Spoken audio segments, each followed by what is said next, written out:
All right, Nick Kirby here. Pleased to be joined by Mike Hart. Quick episode here. We're just going to run through a couple players that the Reds picked up in the minor league portion of the Rule 5 draft, stealing some players from the Milwaukee Brewers. We're going to dive into that. Reds also lost a player last week in the actual Rule 5 draft. We'll get to all of that here in just a second, but I want to remind you first, Omaha Steaks is your destination for Christmas gifts. If you're looking for something real, something good that you can give to your family or friends, give them an Omaha Steaks package. Get it sent right to their house. Some great gifts from Omaha Steaks. And you can get $35 off on top of all their sales that are going on right now with the code Chatterbox at checkout. Terms to apply. See site for details. omahasteaks.com, promo code Chatterbox. All right, Mike. So the Rule 5 draft was during the winter meetings last week. Reds did not select anyone, but they did lose someone. Mike, I was busy covering the Cincinnati Bengals for our social media accounts, clipping up some Zach Taylor highlights from a press conference. So I fortunately did not get to get dialed in and watch this prestigious Rule 5 draft, but you did. And you said it was a very interesting viewing experience. Tell me a little bit more about that. Yeah, it was just broadcast out on the MLB website, and I was trying to watch it on mute, but I realized there wasn't any closed captioning coming up, and there were no graphics at all. It was just a bunch of teams had a representative in a suit, all lined up. Some of them had name tags, some of them didn't, and they would walk up and just lean into a mic and say, this person, or we will pass our pick. And that was about it. It was one of those things where it's like, well, I got to listen to this on some volume now to be able to tell what the heck is going on, because if you wanted to know in real time, it's just you gotta be watching, because there was ultimately some of our favorite Reds accounts were able to post some of the picks. Shout out to Gingosaurus Rex. Always great to give that guy a shout out. But it was a fun experience. It was an interesting one. I understand why there's not a lot of production value in it, but maybe throw us a bone a little bit, and at least give us something. Have an intern type the names up in the team that they got taken from. Maybe that. Maybe something like that. You would only need to not everyone made a pick, so you could just say, Cincinnati Reds, pass, or something like that. So who knows? Wasn't a lot of production value, but it was, as a baseball sicko, it was fun to watch. Maybe one day when we're big J journalists, we'll get invited to the event. We can actually watch it and give you more. We'll live stream it. Yeah, we'll put graphics up. Yeah, we will. We can do it. We can do it. So, well, thanks for your incredible insight into that, Mike. Do appreciate that. For those who are unfamiliar with the Rule 5 draft, just kind of the basics. Every team gets a pick, and you can pick any player on any team that's not on the 40-man roster that has been in the minor league organization 5 years, I think, is it? There's some sort of cutoff. Basically, players that have been in the minor leagues a while, haven't made it to the big leagues, or haven't got added to a 40-man roster, you get to pick them. And a lot of teams pass. Mike, you said a large portion of these teams passed. Mm-hmm, mm-hmm. Of the overall major league, there was only 13 picks, so over half the teams passed in the major league portion. Reds were 18th. How many players were selected 18th beyond 18th?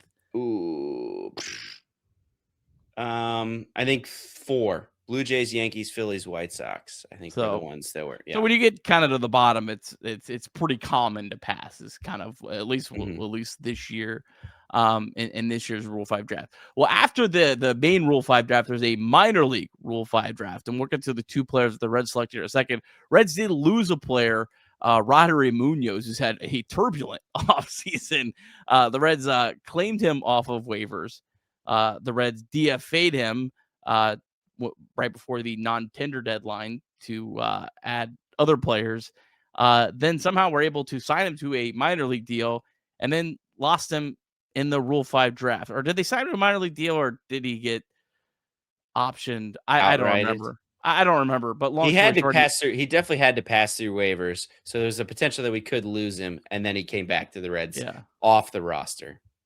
But nonetheless, he goes to the Houston Astros.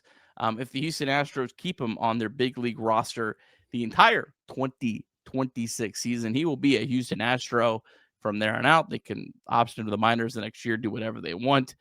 They will pay the Reds $100,000 for Roddery Muñoz's service. If he does not, if he does not at any point, he gets returned to the Reds organization. The Reds get to keep $30,000 for that. I mean, yeah, like there was some stuff I liked about Roddery Muñoz. We talked about him before, but I'm not gonna lose any sleep over this. And you actually had an interesting point about how this could actually be a good thing for the Reds. Right. This is a guy that now the Astros are motivated to have on their big league roster. And I don't think it was somebody that we were expecting to contribute in our bullpen, but if he can go and at least in camp get major league experience there and maybe even into the season pitching major league experience. And then if he doesn't make it through the season, gets sent back to the Reds, I think they just gained uh, a, a prospect with some really good experience where you can know, okay, this is how he has performed in the big leagues. So, having an opportunity to go play and pitch against major league pitching, I think is something that he may not have been afforded in Cincinnati. So we may be thanking the Astros for giving some well needed experience to a farmhand that comes back and then maybe does help the Reds in 2026 if he does get returned. That's a quite interesting way to look at it. I hadn't thought of that, but I do kind of I kind of see what you're saying. So we'll see certainly how that works out. Now the Reds did pick up two players in the minor league portion of the Rule 5 draft. They pick up left-handed pitcher Nate Peterson and first baseman Zavier Warren. We'll start with Zavier Warren. Zavier Warren, a switch hitting utility player. He was a Brewers third round pick in 2020 out of Central Michigan. Didn't hit much in 2025, just hit 228, 314 on base percentage, 11 home runs in 117 games. But he's kind of played all over the place. He played 20 plus games in 2025 at first base, second base, third base, and left field. So, in my opinion, that's pretty much why the Reds got him. A guy that can play all over the place, gives them some depth at the AAA, AA, AAA level, where they don't really have a lot of depth at those positions. I highly doubt that Zavier Warren's going to make the big league club, and there's going to be much more than this was a guy at minor league depth. That's how I view it. Do you view it any different? Yeah, switch hitter as well, and I think that he's gonna have to figure out his strikeouts. He struck out 113 times in Double A last year, and there's people you can make strides. I would say there's not a non-zero chance we ever see Xavier Warren, but yeah, I think you're right. This is not somebody that I would expect to factor in and could provide some solid depth with position flexibility all over the infield in either double A or triple A. And, never bad rating a division rival for their prospect depth. Maybe you bring him to the Reds and maybe he doesn't do anything, but at least you prevent him from the Brewers using their devil magic to make him, a 3-win defensive star on the big league club or something like that. So, it's always nice to be able to raid the division rivals minor league system because they seem to be doing something well. Now the pitcher Nate Peterson, a lefty, a little bit more intriguing to me. I think has at least a potential of maybe at some point making the big league roster in 2026. I mean, he did finish the year in 2025 with the Brewers. He was an 8th round pick in 2022. Had an ERA of 4, and even 4 and 74 in the third innings between AA and AAA. Those are 14 fastball, slider, changeup, curve, and splitter. Fastball averages 91.9. I think there's some interest in some of his pitches might have the ability to be a little bit deceptive. But yeah, I mean, look, Brewers pitcher that was at AAA checks all the boxes for me. Let's take a flyer on this guy. Yeah, exactly. And left-handed also, it's as we saw with the conversation with the Reds this week signing Caleb Ferguson, just the lack of depth of anyone that we can trust in the organization that's left-handed is pretty tough. So, I know he doesn't throw really hard, but it's just like being able to have somebody that you might be able to utilize as a starter, which is how he's been, or if you can maybe get his stuff to tick up as a reliever, having you know, a a good lefty reliever that any of these guys that you're bringing over has the potential to, you know, maybe pop as a reliever. I'm always in favor of being able to do that. I think we've seen some pretty good examples of that with the Reds recently with people like Connor Phillips. So I think that this is absolutely a great bet to make. It's a minor league. So I think they gave up $25,000 or something very, very small to do that. And yeah, I think that this is somebody that maybe with Derek Johnson and a little bit of tweaking, you turn into somebody that can be effective and maybe even makes a Randy Wynn start for you, or you know what I mean, in the 2026 season It looks like the limited data that we have is he only threw literally 5 and in 2/3 innings of AAA. Yeah, AAA. That's all we get. Like at least us peons get any sort of data on. Looks like the slider and his splitter graded out as the two best pitches, which is kind of not surprising with with a left-handed reliever that doesn't throw super hard. But yeah, an interesting player that I'm certainly intrigued by, and always good to rob from the Brewers and see if Peterson can work out. And nice to see the Reds. The Reds we already talked about earlier this week. The Reds going out and signing Caleb Ferguson, but yeah, as many lefties as you can stockpile. There's not an overabundance of them in the Reds' upper levels of their system. So that certainly I think was probably the most appealing piece aspect of this for the Reds. Nick, were you surprised they didn't take anyone in the major league portion of the Rule 5 draft? Well, them picking 18th, I think, is probably why it's not super surprising. I think if they were higher, I think they would have. It's just we talked off air. It's just there is kind of going to be a roster crunch. At least right now, it appears there's going to be a roster crunch. Now, it'll be interesting to see as this offseason goes on because I do expect there's going to be players that are on the 40-man roster that the Reds trade this offseason. I just don't know how many of those. But if we went to camp right now, there's going to be kind of a roster crunch in terms of you just have like a lot of like platoon players, and you kind of have to have, if Gavin Lux is on the roster, you also have to have a right-handed complement almost on the bench type thing. And with the bullpen as it stands right now, yeah, you do kind of have a couple nice pieces now with Pagan and Ferguson to go along with Santillan, but you kind of have a lot of guys that are on the bubble. Like Zach Maxwell, there's a lot of talent, but there's no guarantee you're gonna put him on the major league roster. Because if he goes to camp and doesn't look very good in spring training, there's no chance he's gonna be able to be roster. Same with Luis May. Connor Phillips showed a lot, but if Connor Phillips comes to camp and looks terrible, I don't think you're gonna put him on the big league roster even. So yeah, that doesn't really surprise me. For the Reds, I just don't think they're gonna throw away $100,000 if they think there's a very, very low chance of a guy sticking. And if there wasn't anyone that really they felt convicted of, that I don't really blame them. Yeah, and my guess is they probably had a couple names. They're like, okay, if this draft falls to us, we're willing to, maybe take a shot here.